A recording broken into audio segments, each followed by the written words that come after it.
നമസ്കാരം, എല്ലാവർക്കും നയനയുടെയും ആദർശിന്റെയും നാളത്തെ വിശേഷത്തിലേക്ക് സ്വാഗതം. നാളത്തെ വിശേഷത്തിലേക്ക് കടക്കുന്നതിന് മുമ്പ് നിങ്ങൾ നമ്മുടെ ചാനൽ സബ്സ്ക്രൈബ് ചെയ്തിട്ടില്ലെങ്കിൽ ഒന്ന് സബ്സ്ക്രൈബ് ചെയ്യുക. കൂടെ സപ്പോർട്ടിനായി ഒരു ലൈക്കും കൂടി തരിക. നാളെ നടക്കാൻ പോകുന്ന പ്രധാനപ്പെട്ട സംഭവം എന്ന് പറഞ്ഞാൽ ആ സത്യം എല്ലാവരും അറിയുകയാണ്. വേറൊന്നുമല്ല, ദേവയാനിയുടെ ശരീരത്തിൽ മാരകമായ വിഷം ചെന്നിട്ടുണ്ട് എന്ന്. അതും ചെന്നിരിക്കുന്നത് പാല് വഴിയാണെന്നും തന്നെയാണ് ഡോക്ടർ പറയുന്നത്. നമ്മുടെ ദേവയാനി കുറച്ച് ദിവസങ്ങൾ അല്ലെങ്കിൽ മാസത്തേക്ക് ഇനി എണീറ്റ് നടക്കുകയില്ല. ദേവയാനി ആകെ ശരീരം തളർന്ന് കിടക്കുകയാണെന്ന് ഉള്ള സത്യവും വെളിപ്പെടുത്തുകയാണ് ഡോക്ടർ. ആകെ ഞെട്ടിത്തരിച്ച് നിൽക്കുന്ന നയനയും ആദർശും അതുപോലെ ജൈനുമൊക്കെ. ഇതേ സമയമായിക്കോട്ടെ വേണു രേവതിനെയും അനാമികയും വിളിക്കുകയാണ്. അവിടെ നടന്ന സംഭവങ്ങളൊക്കെ ചോദിക്കുന്നു. എങ്ങനെയാണ്, നവ്യ ഹോസ്പിറ്റലിൽ പോയോ, ആ കുഞ്ഞു മരിച്ചു പോയോ എന്നൊക്കെ ചോദിക്കുമ്പോൾ ഇവിടെ എല്ലാം മാറി മറിഞ്ഞ് നടക്കുകയാണ്. വിഷമെടുത്ത് കുടിച്ചത് വേറെ ആരുമല്ല, ദേവയാനിയാണ്, ആദർശിന്റെ അമ്മയാണെന്നും അങ്ങനെ നവ്യക്കൊന്നും സംഭവിച്ചിട്ടില്ല എന്നും വേണു അറിയുകയാണ്. നിങ്ങളല്ലെങ്കിലും എല്ലാ പ്രാവശ്യവും ഇതുപോലെയാണല്ലോ, മണ്ടത്തരമല്ലേ കാണിക്കത്തുള്ളൂ. ഞാൻ എവിടെന്നാ ആ വിഷം കൊണ്ടുവന്നതെന്ന് നിങ്ങൾക്ക് അറിയാമോ? ഏതായാലും അത് വലിയ ചതിയായി പോയല്ലോ, ഇതൊക്കെ ശ്രദ്ധിച്ചും കണ്ടും ചെയ്യണ്ടേ എന്ന് ചോദിച്ചപ്പോൾ രേവതി പറയുകയാണ്, ഞങ്ങള് കറക്റ്റ് പാലിൽ ഒഴിച്ചു വെച്ചതായിരുന്നു, പക്ഷേ ദേവയാനിയാണ് ആ പാല് കുടിച്ചത് എന്നും ഇവിടെ വലിയ പ്രശ്നം നടക്കുകയാണ് എന്നൊക്കെ പറയുന്നു. അപ്പോഴേക്കും നമ്മുടെ വേണു പറയുന്നു, ഈ കുറ്റമെല്ലാം നയനയുടെ തലയിൽ തന്നെ കെട്ടിവെക്കണമെന്നും നയന തന്നെയാണ് കുറ്റക്കാരി എന്ന് വരുത്തി തീർക്കണമെന്നും ഹോസ്പിറ്റലിലെ എല്ലാവരോടും ഈ കാര്യം പറയണമെന്നും മുത്തശ്ശന്റെയും മുത്തശ്ശിയുടെ മുമ്പിൽ അവതരിപ്പിക്കണമെന്നൊക്കെ നമ്മുടെ അനാമികയോട് പറഞ്ഞു കൊടുക്കുകയാണ് വേണു. ഇത് കേട്ട നമ്മുടെ അനാമിക ആകെ ഞെട്ടിത്തരിച്ച് നിൽക്കുകയാണ്. ഏതായാലും പോലീസ് കേസ് ആയി കഴിഞ്ഞാല് പിടിയിലാകും എന്ന ചെറിയൊരു സംശയം അനാമികയ്ക്കുണ്ട്. എങ്കിലും രേവതി അനാമികയെ ആശ്വസിപ്പിക്കുന്നു. ഇതേ സമയം നമ്മുടെ അഭിയെയും അതുപോലെ തന്നെ നമ്മുടെ ജലജയും കാണിക്കുന്നു. ജലജയും അഭിയും കൂടെ നേരെ അനാമികയുടെയും രേവതിയുടെയും എടുത്ത് ചെല്ലുമ്പോഴത്തേക്കും രേവതിയും അനാമികയും പറയുകയാണ്, ജലജ ഇത് വേറെ ആരുമല്ല ചെയ്തിരിക്കുന്നത്, ഇത് ചെയ്തിരിക്കുന്നത് നയന തന്നെയാണ്. നയനയെ പിടികൂടണം, നയന തന്നെയാണ് ദേവയാനിയെ കൊല്ലാൻ വേണ്ടി ഇതൊക്കെ ചെയ്തത് എന്ന് ആ ഒരു സത്യമാണ് പറയുന്നത്. ഇത് കേട്ട് ആകപ്പാടെ ഞെട്ടി നിൽക്കുന്ന നമ്മുടെ ജലജയ്ക്ക് അറിയാം ഇത് ചെയ്തത് ആരാണെന്ന്. പക്ഷെ ജലജ അതറിയാമെന്ന് അനാമികയോടോ രേവതിയോടോ പറയുന്നില്ല. അങ്ങനെ നമ്മുടെ ജലജ മനസ്സിൽ വിചാരിക്കുകയാണ്, പെരും കള്ളികളാണ് ഇവര്.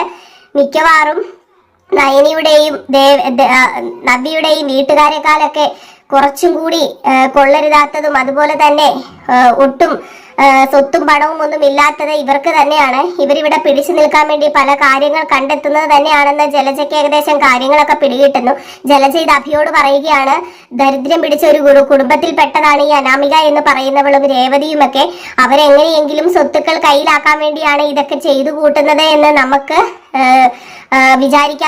മനസ്സിലാക്കാന്നുള്ളതല്ലേ ഉള്ളൂ. അതുകൊണ്ട് തന്നെ എത്രയും പെട്ടെന്ന് ഇനി അനാമികയും ഈ വീട്ടിൽ നിന്ന് വെളിയിലാക്കണമെന്നൊക്കെ ഇങ്ങനെ അവര് പ്ലാൻ ചെയ്യുകയാണ് കേട്ടോ.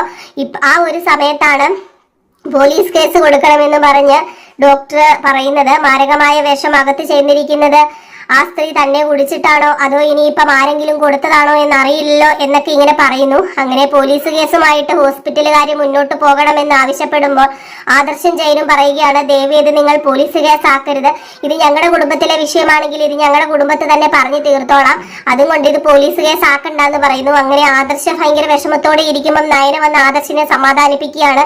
ആദർശേട്ടാ പോട്ടെ, സാരമില്ല, എങ്ങനെയാണ് ഈ വിഷം ഉള്ളിൽ ചെന്നതെന്ന് നമുക്ക് കണ്ടുപിടിക്കാം.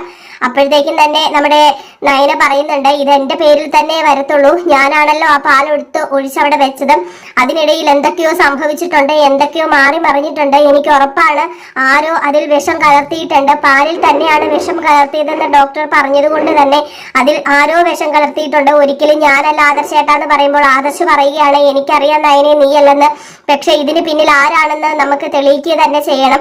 അതുമല്ല, അമ്മ കാണിച്ചു കൂട്ടുന്ന ദ്രോഹങ്ങൾക്കൊക്കെ ദൈവം കൊടുത്തൊരു ശിക്ഷയായിട്ടാണ് ഞാൻ ഇതിനെ കാണുന്നത്. പക്ഷെ എന്റെ അമ്മയായതുകൊണ്ട് തന്നെ എനിക്ക് അങ്ങനെ പറയാൻ പറ്റില്ലല്ലോ.